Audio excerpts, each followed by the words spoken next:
শিশুর যখন খিদা লাগে, শিশু যখন অস্বস্তি বোধ করে, হয়তোবা আমরা তো সবাই জানি সেই শিশুর মা সেই তার সন্তানকে নিশ্চয়ই ভালোবাসেন, তাই না? কিন্তু অনেক সময় ওই শিশুর কাঁদতে হয় মায়ের আদর পাওয়ার জন্য, মায়ের কাছ থেকে অ্যাটেনশন পাওয়ার জন্য। মহান মুক্তিযুদ্ধে সময় যদি সরকার গঠন না করা হতো, আমি বিশ্বাস করি 9 মাসে দেশ স্বাধীন হতো না।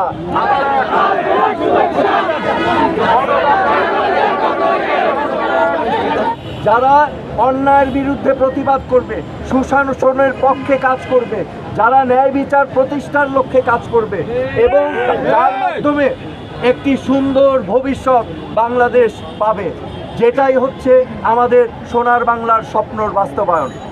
আমি সেই বিশ্বাসেই আজকে এই কর্মসূচি হাতে নিয়েছি, কারণ আমি মনে করি যে সেই ইতিহাসগুলো যদি আমরা সঠিকভাবে আমাদের নতুন প্রজন্মর কাছে তুলে না ধরতে পারি, তাহলে বাংলাদেশের ভবিষ্যৎ অন্ধকার। আমি বিশ্বাস করি সেই গৌরবের ইতিহাসের একটি উজ্জ্বল উদাহরণ হচ্ছে আমাদের স্বাধীনতার 23 বছরের সংগ্রাম এবং আমাদের মুক্তিযুদ্ধের 9 মাসের অর্জন। আমি বিশ্বাস করি যে সেই ক্লান্তি লগ্নে যদি আমাদের এই মুজিবনগর সরকার বা বাংলাদেশের প্রথম সরকার গঠিত না হতো, তাহলে হয়তো আমাদের এই বাংলাদেশের ইতিহাস অন্যরকম হতে পারত। আমি বিশ্বাস করি যে সেই সময় এই জাতীয় 4 নেতা তাজউদ্দিন আহমেদ, সৈয়দ নজরুল ইসলাম, কামরুজ্জামান এবং এম মনসুর আলীর যদি বলিষ্ঠ নেতৃত্ব না দিতেন, তাহলে আমাদের স্বাধীনতা 9 মাসে অর্জন করা সম্ভব। আমি বিশ্বাস করি তাদের বলিষ্ঠ নেতৃত্ব এবং তাদের বুদ্ধিদীপ্ত নেতৃত্বের কারণেই আমাদের স্বাধীনতার পর বঙ্গবন্ধুকে আমরা পাকিস্তানি হানাদারদের হাত থেকে ছিনিয়ে বাংলার মাটিতে ফেরত আনতে পারি। তো আমি এই কারণে মনে করি যে এখন এটা হচ্ছে আমাদের শুধু সময়ের দাবি নয়, এটা আমাদের ভবিষ্যৎ প্রজন্ম এবং বাংলাদেশের ভবিষ্যৎ সুনিশ্চিত করার দাবি। আমি বিশ্বাস করি যে এটা এখন গণমানুষের দাবি। আমি মনে করি এই ইতিহাস এবং এই 3 দাবি বাস্তবায়ন এখন জনস্বার্থে পরিণত হয়েছে। আমি মনে করি যে আমাদের একটি সুন্দর সমাজ, একটি সুন্দর রাজনৈতিক কালচার তৈরি করতে হলে আমাদেরকে সুনাগরিক তৈরি করতে হবে, নতুন প্রজন্মকে তৈরি করতে হবে। তাই আমি আজকে আর দীর্ঘায়িত করব না, আমাদের পদযাত্রা শুরু করব। আমি আপনাদের সবাইকে, আপনারা যারা এখানে উপস্থিত হয়েছেন, আমাদের গাজীপুর থেকে, কাপাসিয়া থেকে, অন্যান্য ডিস্ট্রিক্ট থেকে, কিশোরগঞ্জ থেকে, ময়মনসিংহ থেকে, ঢাকা এবং আশেপাশের এলাকা থেকে যারা আপনারা এখানে উপস্থিত হয়েছেন, যারা মুক্তিযুদ্ধ এবং স্বাধীনতার পক্ষে আপনাদের প্রাণ এবং আপনাদের বিশ্বাস এবং চিন্তা, আমি আপনাদের সবাইকে ধন্যবাদ জানাই এবং স্বাগত জানাই। আমরা একসাথে আজকে পদযাত্রা করে মাননীয় স্পিকারের কাছে এই গণমানুষের দাবিগুলো তুলে ধরব এবং আমি বিশ্বাস করি যে আমাদের মাননীয় সংসদ সদস্যবৃন্দ, মাননীয় স্পিকারের মাধ্যমে আমি বিশ্বাস করি মাননীয় সংসদ সদস্যবৃন্দ এবং আমাদের সংসদের নেত্রী, আমাদের জননেত্রী প্রধানমন্ত্রী শেখ হাসিনা নিশ্চয়ই কার্যকর ভূমিকা রাখবেন এই 3 দাবি প্রতিষ্ঠার লক্ষ্যে। তো আমি আজকে আপনাদের সম্মুখে আমার স্মারকলিপিটা একটু পড়ে শোনাতে চাই, তারপর আমরা পদযাত্রা শুরু করব।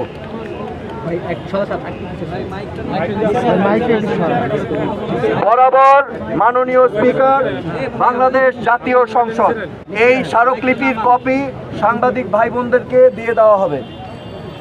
আন্তরিক শুভেচ্ছা জানাচ্ছি। আমি গণপ্রজাতন্ত্রী বাংলাদেশ সরকারের প্রথম প্রধানমন্ত্রী তাজউদ্দিন আহমেদ এবং রাজনৈতিক ব্যক্তিত্ব সৈয়দা জোহরা তাজউদ্দিনের সন্তান এবং বাংলাদেশের একজন সচেতন নাগরিক হিসেবে উদ্বিগ্ন বোধ করছি।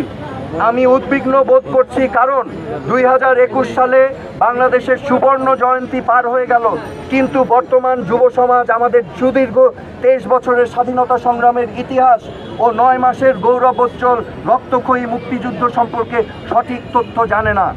বিভিন্ন গবেষণা এবং আলাপচারিতা থেকে এই সমস্ত তথ্য পাওয়া যাচ্ছে।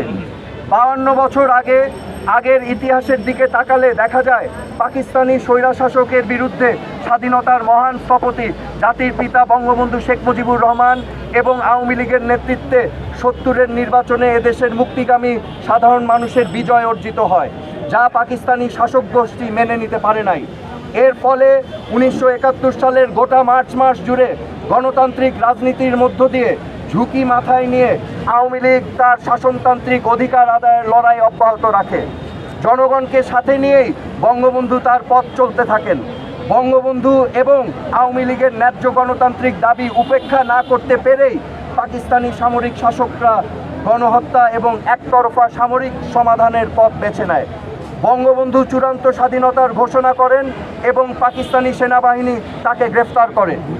বঙ্গবন্ধুর অনুপস্থিতিতে বঙ্গবন্ধুর অন্যতম সহচর তাজউদ্দিন আহমেদ তৎকালীন আওয়ামী লীগের সাধারণ সম্পাদক হিসাবে তার পদাধিকার বলে অন্যান্য নেতৃবৃন্দকে নিয়ে কঠিন বাধা এবং রাজনীতির চরম দুঃসময়ের মধ্যে নির্বাচিত জনপ্রতিনিধিদের সমন্বয়ে গণতান্ত্রিক পন্থায় সরকার গঠন করেন।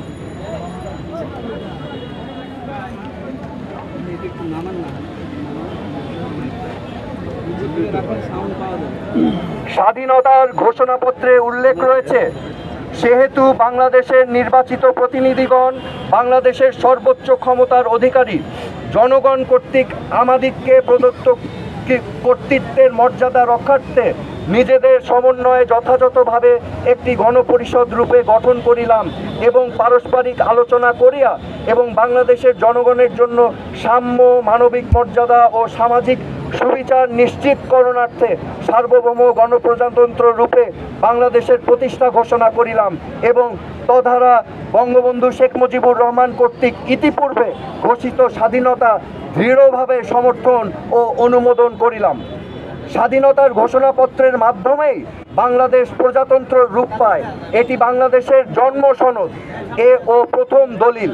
এর ভিত্তিতেই শপথ নেয় প্রথম বাংলাদেশ সরকার এবং 1972 সাল পর্যন্ত এটাই ছিল বাংলাদেশের সংবিধান। মাননীয় স্পিকার, এবং এই গৌরবের শক্তিকে তারা নিজেদের প্রাণ শক্তি হিসাবে গ্রহণ করে সামনে এগিয়ে যেতে পারে। নতুন ভবিষ্যতের প্রজন্মই হচ্ছে আমাদের চালিকা শক্তি।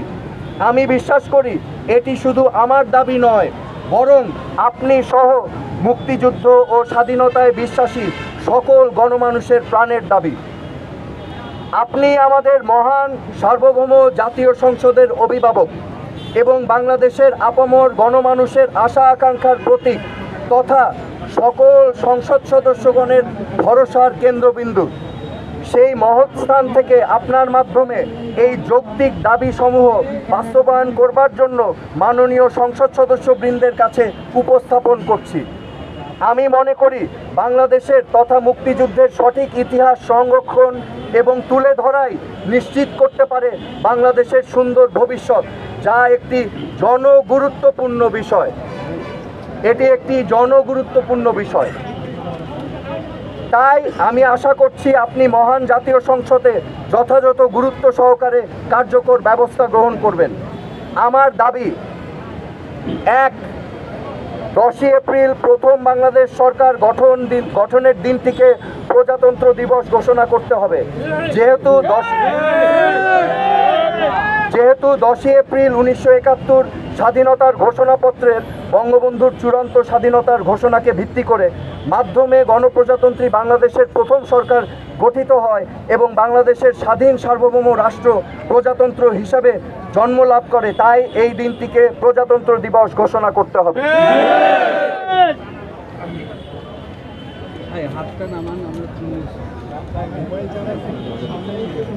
2, 3রা নভেম্বর জেল হত্যা দিবসকে রাষ্ট্রীয়ভাবে পালন করতে হবে। কারণ মুক্তিযুদ্ধকালীন সময়ে বঙ্গবন্ধুর অনুপস্থিতিতে বঙ্গবন্ধুর বিশ্বস্ত সহচর তাজউদ্দিন আহমেদ, সৈয়দ নজরুল ইসলাম, এম মনসুর আলী, AHM কামরুজ্জামান এর নেতৃত্বে পরিচালিত সশস্ত্র যুদ্ধের মধ্য দিয়েই চূড়ান্ত বিজয় অর্জন করে বাংলাদেশ। এই সরকারের নেতৃত্বেই শাসনতান্ত্রিক উপায়ে মুক্তিযুদ্ধ পরিচালিত হয়। আন্তর্জাতিক রাজনীতিতে বাংলাদেশের অবস্থানই বিজয়ী হয় হাজার বাধা সত্ত্বে, এবং সকল প্রকার বৈরী শক্তিকে মোকাবেলা করে তারা তাদের প্রিয় নেতা বঙ্গবন্ধু শেখ মুজিবুর রহমানকে দেশে ফিরিয়ে আনতে সক্ষম হন। এই জাতীয় চার নেতা স্বেচ্ছায় জীবন দিয়ে প্রমাণ করে গেছেন যে তারা বঙ্গবন্ধু এবং বাংলাদেশের সাথে বিশ্বাসঘাতকতা করেন নাই।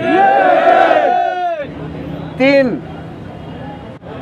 জাতীয় চার নেতা সহ মহান মুক্তিযুদ্ধের সব বেসামরিক ও সামরিক সংগঠক, পরিচালক, অমর শহীদ ও বীর মুক্তিযোদ্ধাদের নাম, অবদান ও জীবনী সহ মুক্তিযুদ্ধের সঠিক ও পূর্ণাঙ্গ ইতিহাস যথাযথ মর্যাদা ও গুরুত্বের সঙ্গে সর্বস্তরের পাঠ্যপুস্তক ও সিলেবাসে অন্তর্ভুক্ত করতে হবে। কারণ আজকের যুব সমাজ যদি এদেশের জন্মের প্রকৃত ইতিহাস সম্পর্কে না জানতে পারে, তাহলে তারা সমাজ ও রাষ্ট্রের বিনির্মাণে ভূমিকা রাখতে পারবে না। আমি বিশ্বাস করি আপনার বলিষ্ঠ নেতৃত্বই পারে আমার এই দাবিগুলোকে বাস্তবে রূপ দিতে। আপনার স্নেহের তানজিম আহমেদ সোহেল। আমি এখন একটু আপনাদেরকে বলতে চাই, আমার এই 3 দাবি আমি মনে করি ব্যক্তিগতভাবে খুবই ন্যায্য এবং যুক্তিসম্পন্ন, যৌক্তিক দাবি। বাংলাদেশের মুক্তিযুদ্ধের নেতৃত্ব যেই জাতীয় চার নেতা দিয়েছেন, তাজউদ্দিন আহমেদ, সৈয়দ নজরুল ইসলাম, কামরুজ্জামান সাহেব এবং এম মনসুর আলী সাহেব, তাদেরকে রাষ্ট্রীয়ভাবে স্বীকৃতি দিলে ক্ষতিটা কোথায়? ক্ষতির বদলে রাষ্ট্র এবং আমাদের ভবিষ্যৎ আরো উজ্জ্বল হবে। আমাদের নতুন প্রজন্ম জানতে পারবে যে বঙ্গবন্ধুর পাশে সুযোগ্য নেতৃত্ব ছিল, যারা দুঃসময়ে হাল ধরেছিলেন। আমি মনে করি মুক্তিযুদ্ধ এবং মুক্তিযুদ্ধের ইতিহাসের সাথে যারা সম্পর্ক আছে, যারা অবদান রেখেছে, তাদের পৃথক ইতিহাস গুণাবলী যদি আমরা তুলে ধরতে পারি, তাহলে তো এটা কারো ক্ষতি হওয়ার কথা না। এটা বরঞ্চ এটা আমাদেরকেই আরো শক্তিশালী করবে, আমাদের নতুন প্রজন্মকে এগিয়ে যাওয়ার অনুপ্রেরণা যোগাবে। মহান মুক্তিযুদ্ধে সময় যদি সরকার গঠন না করা হতো, আমি বিশ্বাস করি 9 মাসে দেশ স্বাধীন হতো না। আমি বিশ্বাস করি এই সরকারের কারণেই, বাংলাদেশের প্রথম সরকারের বলিষ্ঠ ভূমিকার কারণেই আমরা 9 মাসে মুক্তিযুদ্ধ করে দেশ স্বাধীন করতে পেরেছি এবং বাংলাদেশ নামে রাষ্ট্র পেয়েছি।